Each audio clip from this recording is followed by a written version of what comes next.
Jaime, it's great to sit down and have a chat with you. Absolute pleasure. We're at Mina A'Salam here right now. One of the We most are. beautiful properties in Dubai. I think so. Yeah, it is Maybe gorgeous. a bit biased. And the weather's great still, which we're lucky. Yeah. Jaime, I'd love to just kind of kick into a quick, maybe just a little bit of intro on yourself, kind of just the journey in hospitality to date, how you got into it, and then how you've found yourself to the position you're in today. Absolutely. Well, I'm originally Australian, and to be honest, I fell into hospitality because I love to travel. I was very lucky growing up where my father travelled for work, so I was able to travel and stay in some fabulous hotels around the world, and that developed a hunger for me to explore. And I didn't know what I wanted to do when I left school, and I didn't really understand the hospitality industry. I'd had some waitressing jobs, I knew about restaurants, and I didn't really know where it was going to lead at that time. So I studied hospitality. I did a master's in hospitality. I studied in many countries, actually. I was lucky enough to study in Switzerland, also in Spain, also in Australia.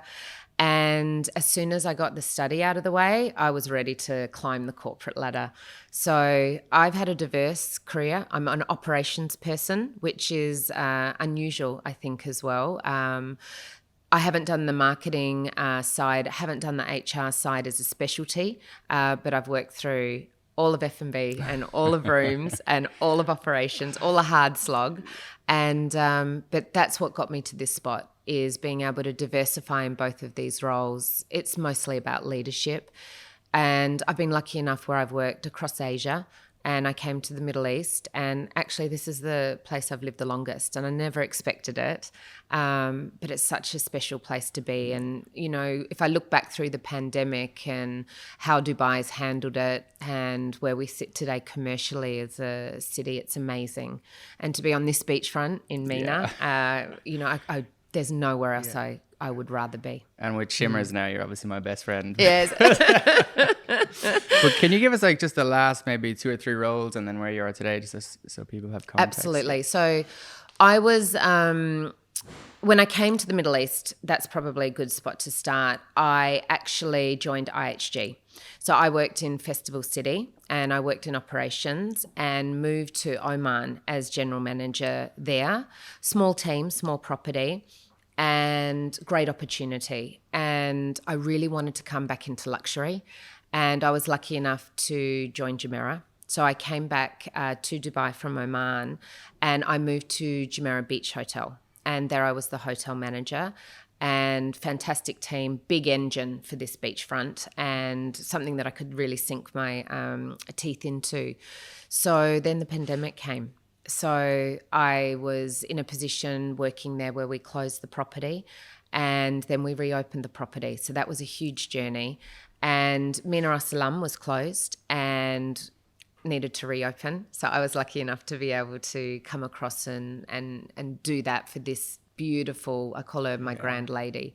And it's twice in a short period of time I've opened a hotel again. Right. So I'm so lucky to have been able to do that and do it with such a beautiful property as well. Yeah, it is. It's really stunning.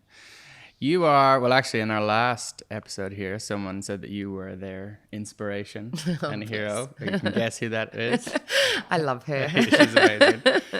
And I hear that so consistently across the board. And I think the theme that we're going to obviously go into today is around motherhood. Yeah. Something I obviously don't have experience with, but I have a fantastic mom and 2 great sisters. And even as like a male leader now, I really want to be aware of this topic. And everyone looks up to you in this region specifically about that. So maybe first you can give us just the family makeup of the kids to start with. With pleasure. Yeah. So technically I have 5 children. So the ones that are with me full time are Jet, who's 8, and then I have Jade, who's 12, and Lila, who's 13. And then I have 2 stepsons, and they're 11 and 12, Liam and Orion. So we're a tribe of 7 on a good day. And we can't live without Mary, who's also part of the family, who's my amazing left hand, right hand, every hand to help me with the kids. Yeah. She's been with us for forever. And my husband, he travels a lot. Right. So I can't tell you how supportive it is to have somebody that's behind you as well. Yeah. So thanks to him, thanks to the kids and their understanding, I'm able to do both. Yeah. Because if you ask me about the other children, it's all the employees in the hotel. And there's around 400 of us at the moment. And just on that, because like maybe this is something I probably take for granted, right? I don't have a girlfriend, no kids. Whenever I travel for work, I don't have to tell anyone. My mum just wants me to find my friends. She knows where I am in the world. But I can just go, right? Yeah. And I don't have to think about that. Can you just talk me through like motherhood, striving in your career at the same time as a female leader in the industry, and like the things that maybe just coming from a male perspective, I just won't know. Like, do you know, I don't think anybody knows. And, you know, for me also, in my career, I never had a female manager, actually. Wow. So I didn't have anybody to ask when I went into motherhood of how to balance it all. But that's the advice I give now. It is a balancing act. And you can't be all things to all people at all times. So I'm honest about that. And most importantly, with the children, of what I can and can't do. And sometimes there's things they can't do because I'm not able to balance enough to be able to say, you can go in here, I can pick you up there, you can do an ECA. It's just about priority and organisation. So if I look at a day-to-day, some days I'm just happy I get through it. And if I look at a week, you know, it's about being organised. And I find that I'm able to compartmentalize. So that gets me through being organised of what to do and what to focus on. But it's a juggling act and you can't keep all the balls in the air. Some of them drop and you're going to have to drop them. So you just make sure they're the plastic ones and not the glass ones and you're okay. But it's not a failure. It's just a priority piece. And if you're honest about that with yourself and your family and your work, you can do it all. Yeah. And obviously when a female is striving through their career and then the moment comes where, and you didn't have this kind of role model to look up to or even get advice off. For a man, it's a little bit easier. For a woman, they have to carry the child, birth the child. And they have to make that decision at some point, right? I want to build a family, but will that stop my career progression? Yeah. What sort of advice would you give to kind of maybe some females going through that now, thinking about that? Do you know, when I look back at my 30-year-old self and, you know, what advice would I give me? Now I'd say relax and enjoy it, because in the beginning I was working like I didn't have children and I was trying to be a mum like I didn't work. So after you had the kids, you were still working like you didn't have kids in your mind? In my mind. Right. And that may be expected of me because I didn't want criticism that I couldn't do my job. And I also didn't want criticism that I wasn't a good mum because I was passing off some responsibility. And it's a really hard adjustment. And believe me, I've been harder on myself than anyone has ever needed to. And I've also made sure I put myself in a position where no one would criticize me. I'm the biggest critic to myself. And, you know, it is hard to go back to work when you have children. And a lot of mothers don't want to give up that caring and responsibility of the role that comes with motherhood. So I think I've got drive, I've got ambition, and I wanted it all. I still want it all. That's the part where I was able to start having honest conversations with myself. And with the children and with my work to what can I do and what can't I do. And actually you can do everything if you're able to let go of trying to do it all. And when you can balance with understanding on a day-to-day, week-to-week, travel, hours that you work, once you get into a rhythm, everyone's supportive and everybody understands. And I love that I'm in that place now. I wish I hadn't been so hard on myself, though, in the beginning, where I was trying to do it all. So I was unhappy, but trying to make everybody else happy. And now I feel I'm exactly where I should be. On that point, because I think it's like such a like it's my favorite quote. I hope I get it right. It's not who I think I am. I'm not who you think I am. I am who I think you think I am. Basically means that people usually live their life based on the perceptions that other people have on them. Yes. So you act a certain way because you think that group of people will like you because of that. And I go back to the point when we caught up for a coffee. Yeah. And I don't know if you want to say this, but you mentioned a team member who applied for a job that you felt was like lower than their experience. And then you asked them why they did it. Yeah. And they said because they just had a family and they didn't think they could, like, talk me through that. Is that the fear of them letting down other people? Is that, do leaders need to tell their team it's okay and make it a more transparent conversation? How do you get that bridge? I totally think this is one of the most important things which I see for all women that are coming up, but especially mothers. There's also women that are planning to be mothers that it feels like a taboo subject because are they going to think that I'm not committed to my role? Are they not going to hire me because I want to have this balance of family life, and am I going to be able to take a maternity leave? So the one that you're talking about, the individual, fabulous CV, worked really hard to a point and got herself to what we call a head of department, and was looking at taking one step down. And I was quite shocked at that. And I did ask why. And it was like the confidence had gone in the individual because they were out of work. They're looking for a new job. They're worried about what people think. So they felt the right thing to do was to take a step back because then they could prove themselves again. I just don't agree with that. I think if you want to come back to work as a mother, you don't need to go backwards. You need to make sure you can go forwards with the right framework around you. And it's not a subject anyone ever discussed with me. And it was something I thought about a lot. And I always said what I thought was the right thing rather than potentially what I was really thinking. So I want to connect with women now on this, and I have very honest conversations with them, and I'll give them advice. Whether they take it or not is up to them. But if somebody wants to be working in this industry, maybe working in shimmers, as a young mother might not be the best role because it's going to be late into the evening. But we have many other outlets and many other roles that can allow them to go home and still be a mother and have that precious time with a child as well. And having those conversations and knowing that there is something there and exploring it, it takes a conversation and a bit of honesty between people. And it comes up again and again when I'm looking at females coming up, and they appreciate the conversation and they appreciate being honest, and it makes them feel more, I think, committed to themselves and more confident. And that's what we want. We're a people industry serving people, and we want people to be at their best self, and they can't be if they're pretending to be something they're not. There's so many ways I want to go with this. And it's amazing for maybe female employees working for you because you have empathy for that. You understand it. You've been there. But you just said earlier that so many of your managers were men.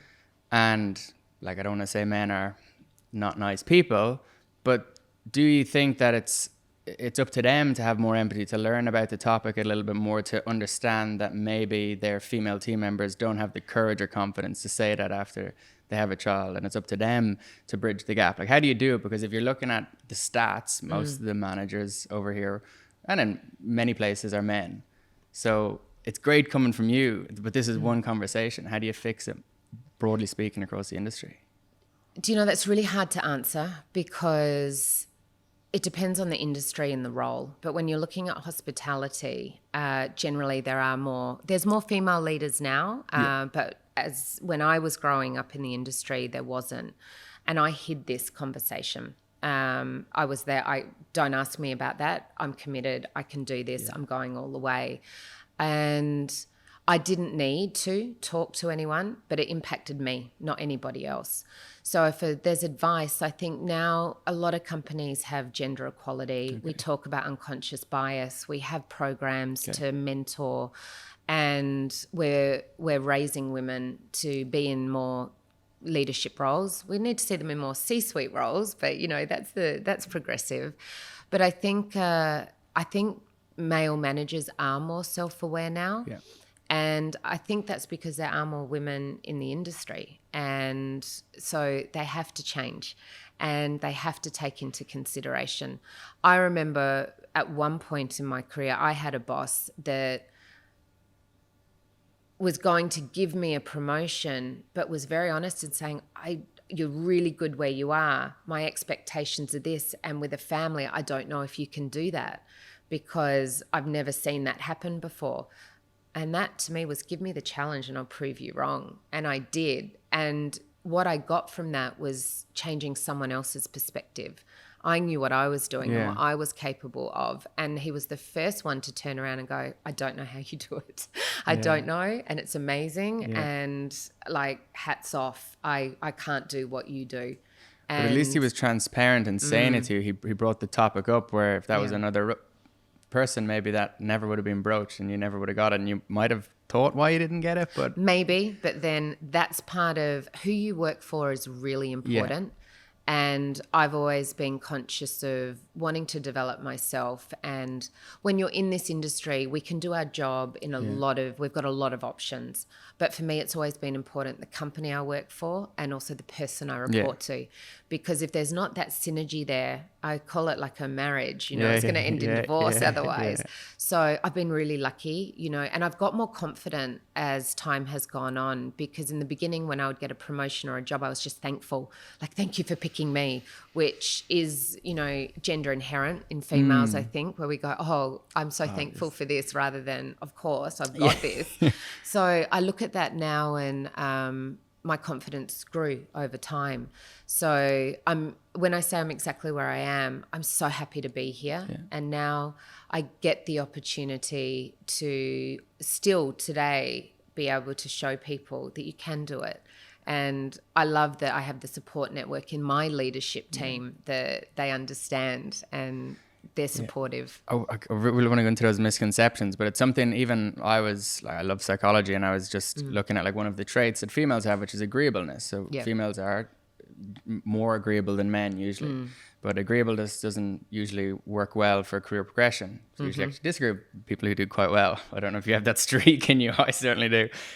But one of the girls who works for us has been killing it the last year. And she didn't ask for a pay rise. So just randomly on a Zoom, I just called her out in it. And I said, why haven't you asked?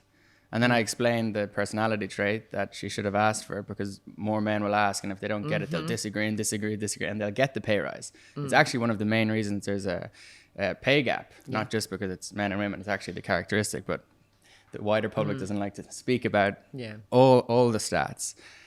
But just on that, and I think it's, again, I'm trying to learn as like a male leader. Do you think that is the job of, like, where does the job lie? Is it for male leaders to educate themselves? And actually we all want you to be our boss now, by the way. No, that's brilliant. But I just, because she's the first, well, we had others, but she's one of the first females. And I think there's a domino effect. Hopefully Katie will tell the next person, person. That's the like culture that we want to inspire. And she's earned it, right? I couldn't give a shit if she's a male or female. She's killed it. That's what's important to me.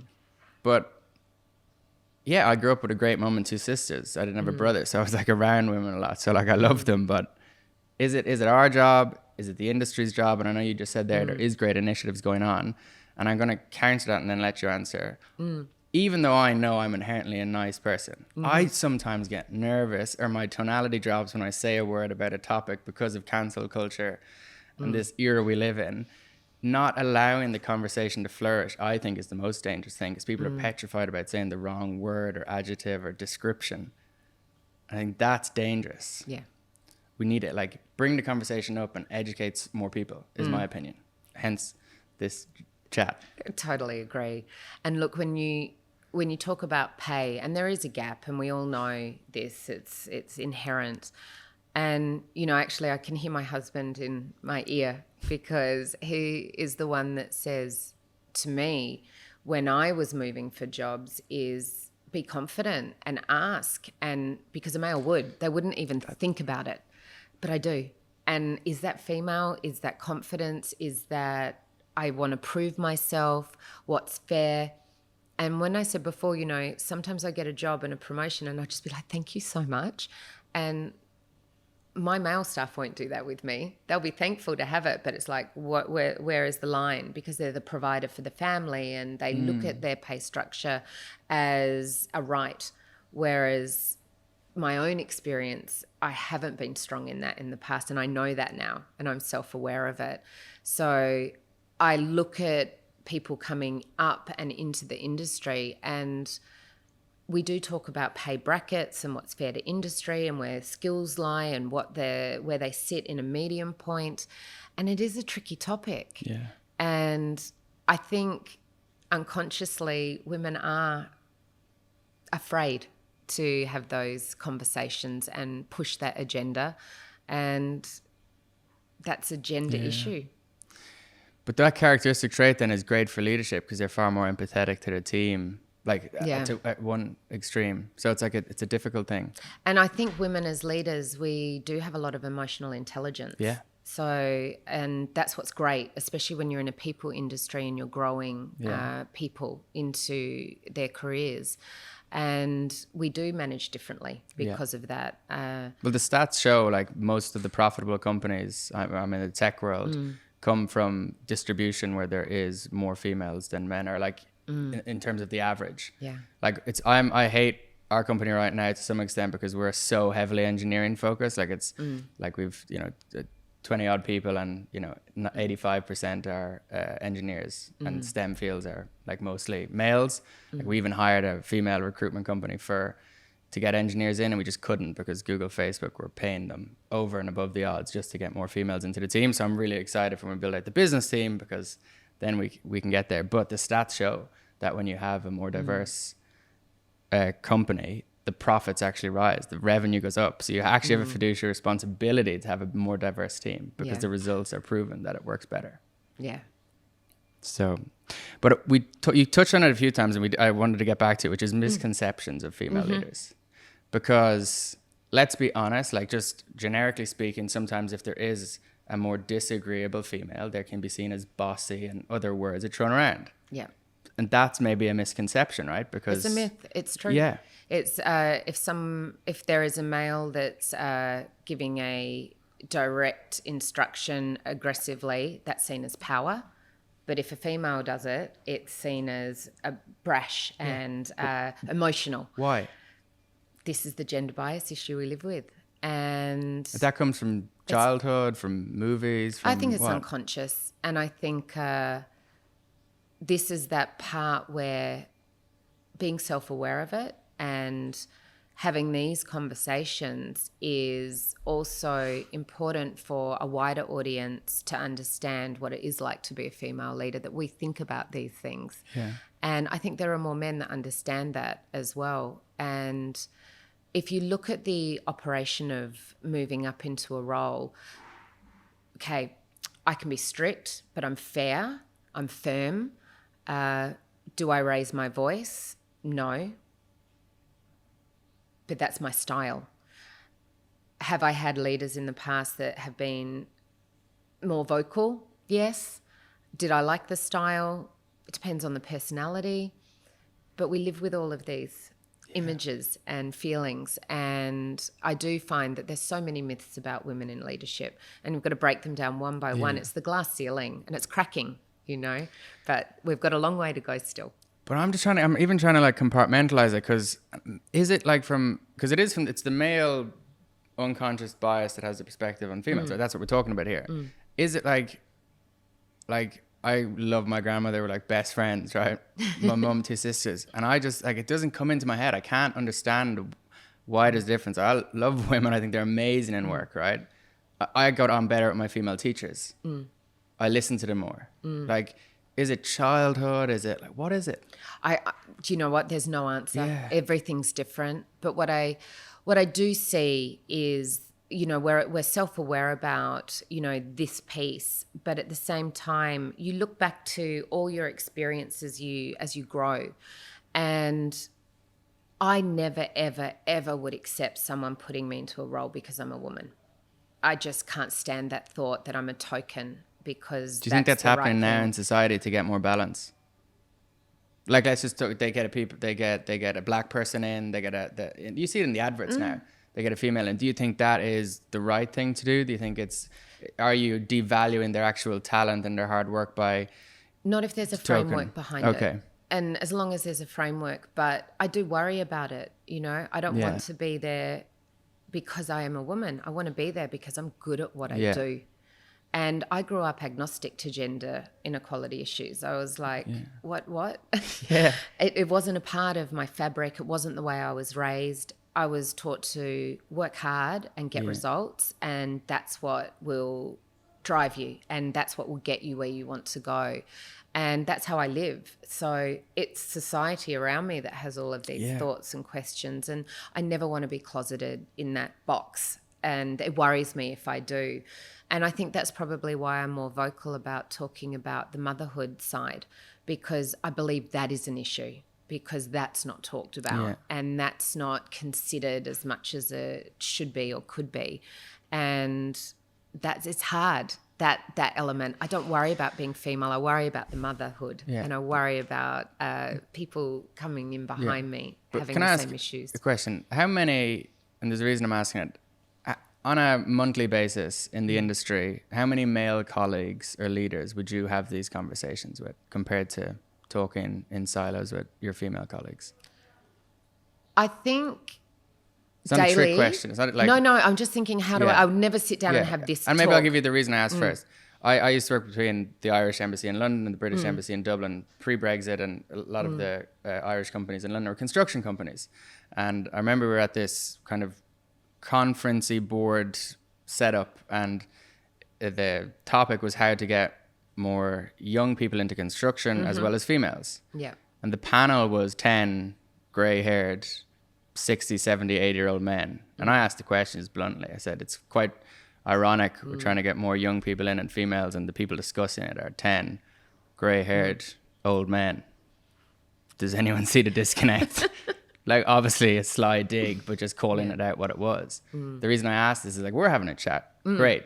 But how many? Because what pisses me off is when I see female-only members clubs or female-only networking events. Like, I want to go. You wouldn't catch me at those. I want to chat. I find it so freaking irritating, because I think it's more divisive than collaborative. Yeah.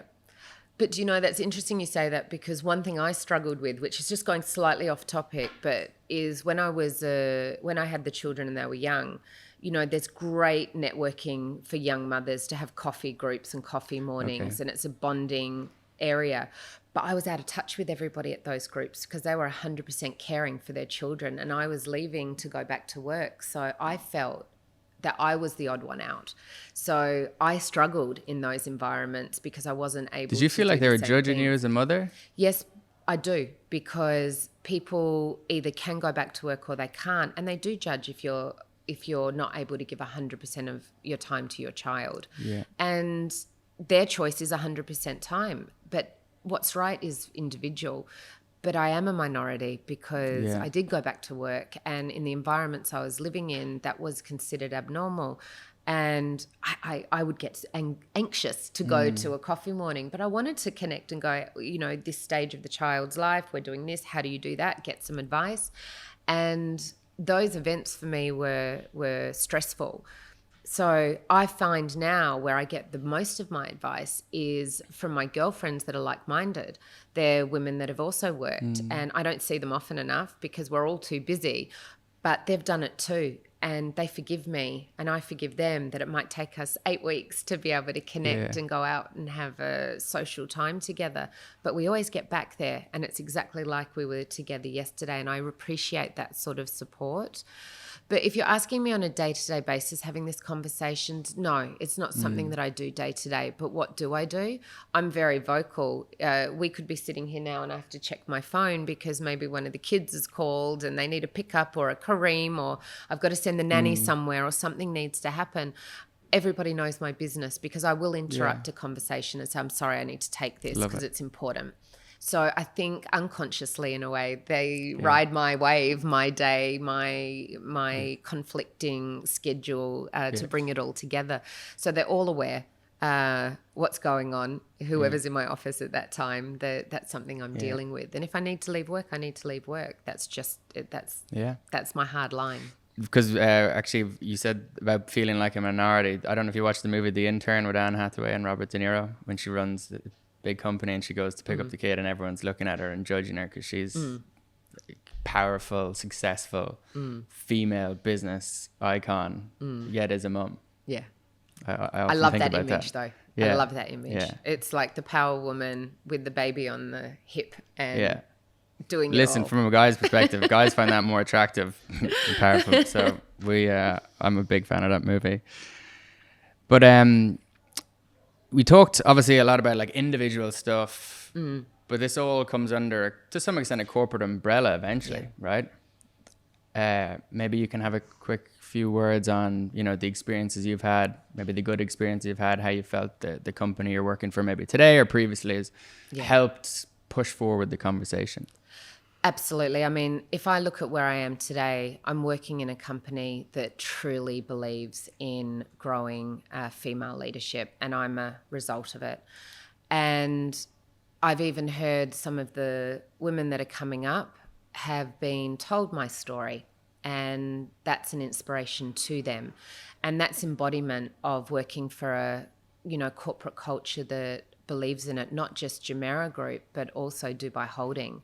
And they're very visionary on women of tomorrow and engaging on this topic and putting in that framework that gives mentorships, that gives TED Talks, that gives a space that's safe to have the conversation. And it's not women leading women. This is about the company, and it's about the leadership and the CEOs and all of the corporate team that also believe in it. And that's powerful and that's really important. And I know I've proven myself to get here, and now I'm sharing an experience and helping other people come up the ranks.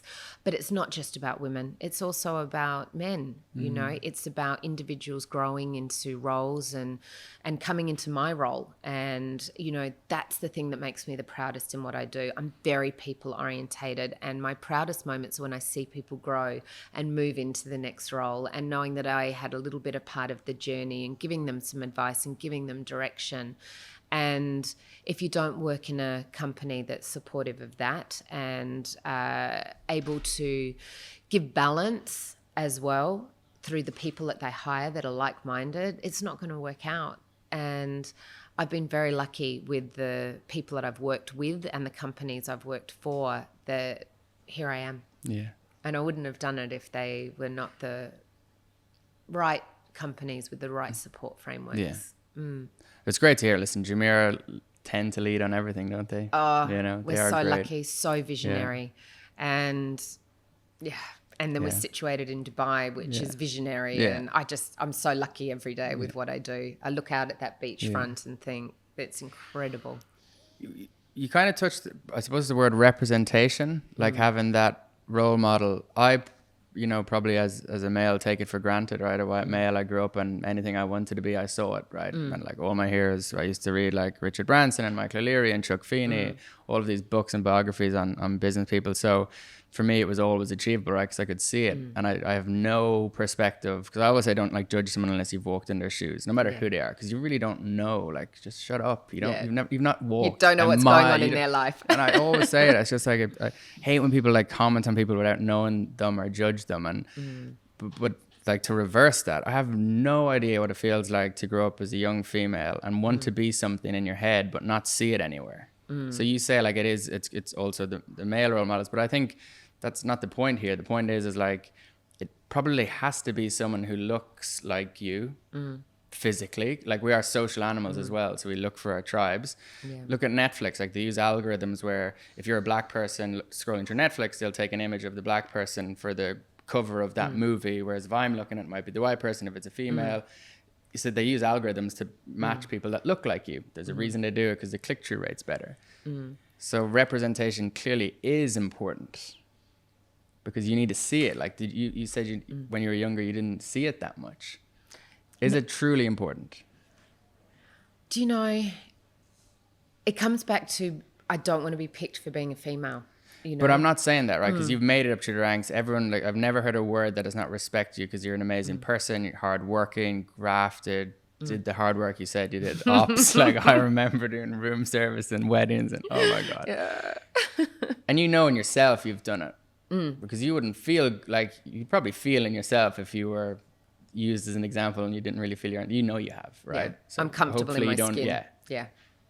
So I'm not saying it as a token, right? That's not what I'm saying. I'm just truly talking about representation here. it clearly is, if not the most important thing for the next generation. Is it, if you break it down? Look, if I look at where I'm at, I think of also my children, right? So they're now looking at me, and I can see the drive and ambition in them, and they're proud of where I am and what I'm doing and what I do for them. And do I sacrifice some time? Yes, I do. But I'm very, very lucky that they understand that in a good way. And I don't think they're going to remember all the times that I wasn't there. They're going to remember all the times that I was. And I think that's powerful. And that's my message. You know, it always comes back to the center where, do I represent female leadership? I think I just represent leadership, but I definitely represent motherhood. Okay. And I have a line that I struggle with being tokened as a female. I never want that. I never want to be that person that is there just to represent. Yeah. I've worked hard to get here. But I look at you and I'm learning off you, and I respect you, and like as someone who's grown up and hopefully emulate what you've done, I'm listening and learning. But I suppose my point is, do you feel like you maybe have more impact on bringing female leaders through just by the virtue of you've done it? I think so now. Yeah. I think so, because I can have different conversations with them. And see it as an honor more personal. than anything else, Yeah. right? See it as, Yeah. And I love that part of what I do. And I love that part when I can reach people. Yeah. And I can also give them a bit of hope Yeah. that they can get to where they want to go. Yeah. And I love leading everyone in my team. I mean, I have the most fantastic team here, and we're still growing and we're still building and we're working on projects. And I look at all these individuals that we've put together, and we're a family, and they're growing, and I'm so happy, you know. Yeah. So if I'm representing something that's positive and it's going to help them be better leaders in the future, I'm all for it. I'm going to ask you a bit of advice here. And any of you wokies listening, just please don't even comment on this. I'll just say that first. Because you can't say this. I've had a chat with my mum. I run a startup, right? We have you're always in like trying to stay alive mode. Running out of money, you spend a lot on engineering to get the product working, and so you can start invoicing revenue. When a female has a child, I don't know what the average length of time is out of work. I don't know if you know it off the top of your head. Okay, let's say it's a good few months, right? And this is part of society because it's how the world keeps going, right? As far as I know, men can't do it. But as a startup who has very few employees and every single person matters, we're not a big corporation like a Jumeirah or an Emirates that has, you know, great revenues coming through. We're trying to stay alive.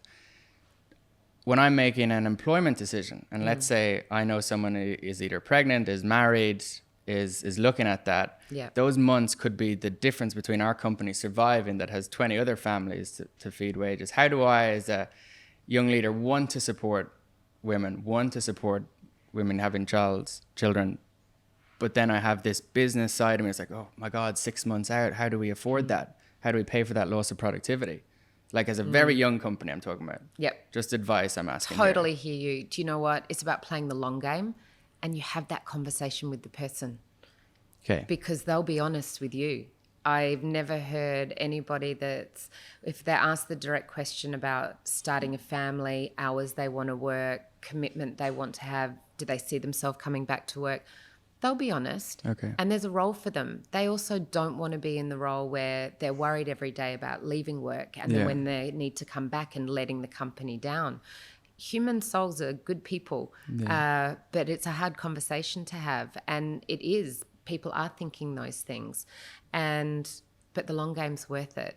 Yeah. If that time frame of time out, someone might surprise you and say they want a short maternity, and maybe the husband's doing a paternity. Yeah. Maybe they've already had a child and they've already know how to balance. Yeah. And yes, they need time in those early months, but you find they'll come back stronger and focused.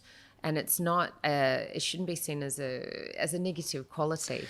Do you see the way, like, my intent is coming from a good place? I want to be that good person. Yeah. But that conversation, like, a lot of people wouldn't say that out loud. No, they wouldn't. I would. Yeah, okay, this is great. But I know a lot of people who like whisper that in closed doors around other male people rather than say it out loud. Because it's a thought that went through my head. Yeah, of course. And do you know what? That's where you miss out. because women that come back to work after having a child, I promise you, they're the most driven people you will ever meet, that have this insatiable, ambitious drive.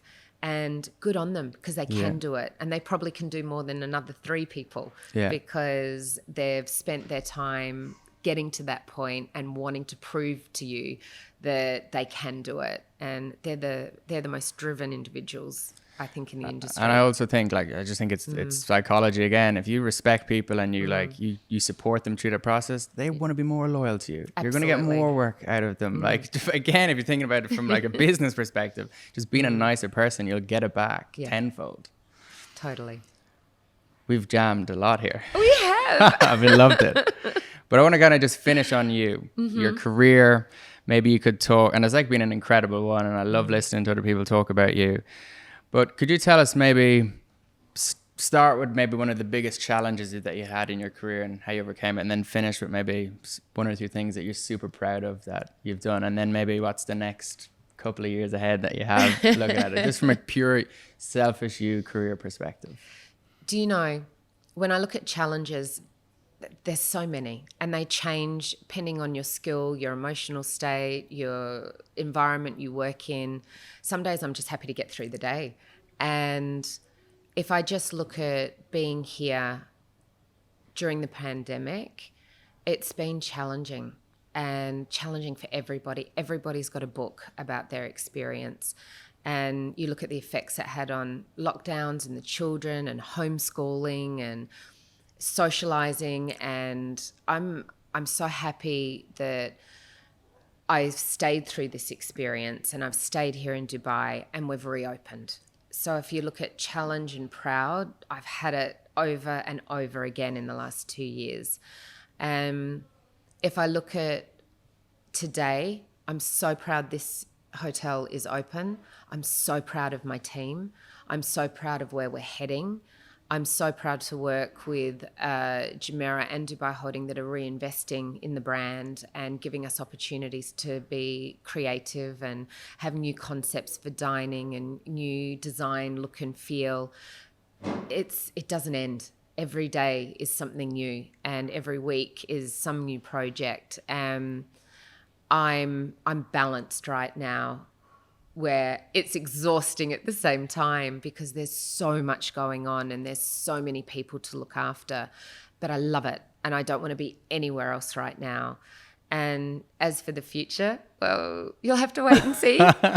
I spent so long wanting to get to this spot in this brand, in this position, that I want to enjoy it. Yeah. And I've worked really hard to get here, and I see so much potential in what we're doing, and there's so much growth in this brand as well. We have our Master next year opening. We have new restaurant concepts opening.